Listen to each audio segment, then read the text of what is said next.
Sejahtera dan selamat petang saya ucapkan kepada Tuan Informan. Yang ingin menunggu ni adalah di bawah nama Mancuntang, iaitu saya sendiri selaku pelajar Universiti Malaysia Sabah bagi sesi 2021 hingga sesi 2022.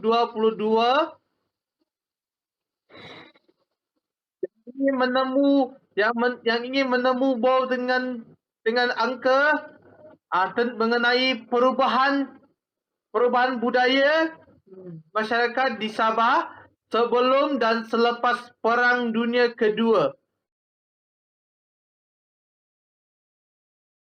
Selamat petang dan salam sejahtera. Saya Mazin Balos berasal dari Kampung Matupang Ranau.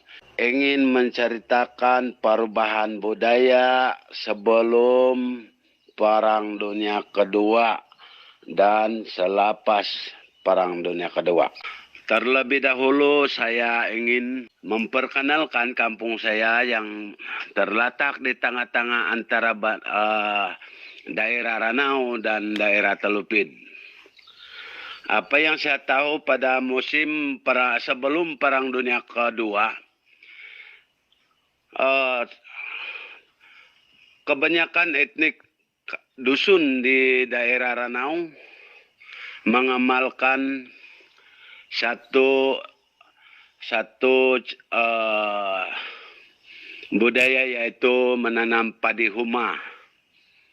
Selain dari padi huma, mereka juga bercocok tanam ubi keladi, ubi manis, dan ubi kayu sebagai sumber makanan dan sumber pendapatan dalam kehidupan seharian. Selain dari itu, mereka juga memburu binatang buruan untuk dijadikan lauk pauk. Mengenai dan tanaman seperti keladi dan ubi kayu, ubi manis, mereka akan menjual kepada jiran-jiran sebelah dengan menggunakan sistem barter. Dan untuk perhubungan mereka, yaitu mereka melalui sungai menggunakan perahu untuk mengunjungi sanak saudara, yang mana perkampungan orang dulu sebelum Perang Dunia Kedua terletak di tebing-tebing sungai. Dan selepas Perang Dunia Kedua, apabila Perang Dunia Kedua telah berlalu, maka beralih pula kepada zaman berlalunya kesusahan. Kaum etnik dusun ini telah dikunjungi oleh kerajaan British, yang mana pada waktu itu selepas Perang Dunia Kedua,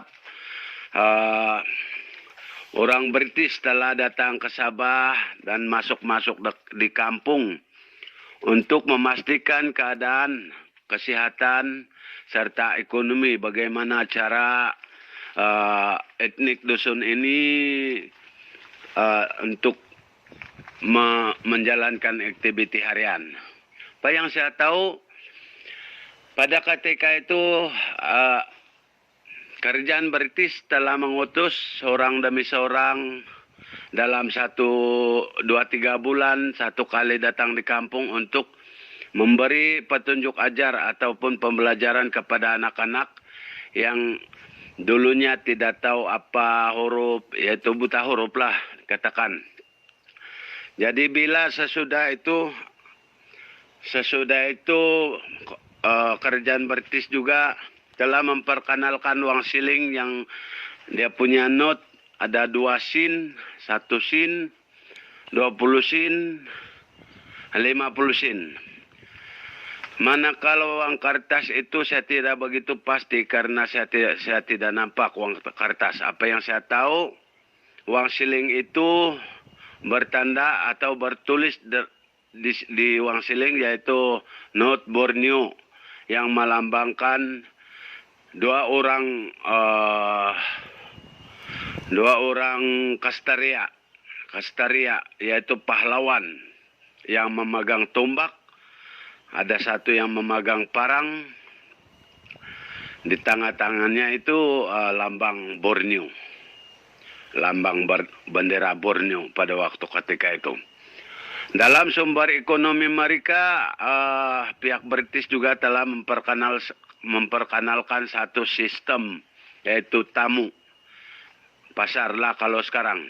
Di tamu itu terdapat berbagai-bagai jualan, yaitu sama seperti yang mula-mula sebelum Perang Dunia Kedua, yaitu ubi kayu, ubi keladi, ubi manis, beras, dan lain-lain. Banyak lagi yang lain. Sebagai asas keperluan yang boleh dijual dengan menggunakan duit siling British, kerjaan British. Kalau dulu kerjaan duit siling kerjaan British, kalau 15 sen itu dapat satu gantang garam atau satu gantang beras. Jadi duit siling British itu amat tinggi nilainya pada waktu ketika itu. Jadi dari segi kesehatan pula, kadangkala kerajaan British akan menjatuhkan dengan menggunakan kapal terbang, menjatuhkan obat-obatan dan juga buku-buku risalah bagi tujuan untuk mendidik orang-orang kampung supaya mengamalkan kesehatan.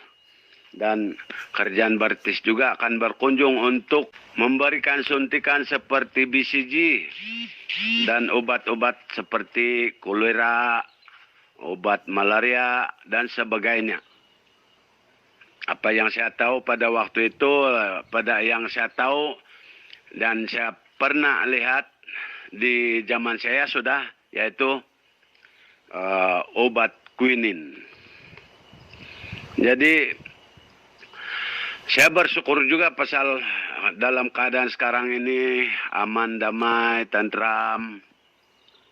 Sejak penyerahan British kepada kerajaan Melayu, tanah Melayu, ke atas tanah Borneo ini, saya bersyukur pasal dalam keadaan aman ini, pihak kaum terutamanya etnik dusun dengan keadaan yang aman, dapat bercocok tanam dan saling bergandeng bahu. Tidak sama seperti sebelum perang dahulu, apalagi ketika waktu perang. Mungkin banyak juga yang saya boleh rungkaikan di sini, tetapi oleh keadaan masa tidak mengizinkan, maka dengan itu saya akhiri di sini. Saya punya penerangan serba sedikit tentang perkara ini. Maka oleh itu saya ucapkan banyak-banyak terima kasih. Ada kesempatan di lain kali kita akan bertemu lagi di WIS selanjutnya. Terima kasih. Okey, setakat itu saja daripada saya untuk temu bual kali ini. Okey, terima kasih Angka Majid sebab rela menemu bual dengan saya ataupun setuju untuk menemu bual dengan saya. Okey, harap kita dapat berjumpa lagi lah kalau saya sampai di Sabah nanti. Okey. Sekian itu saja. Terima kasih Angka Majid.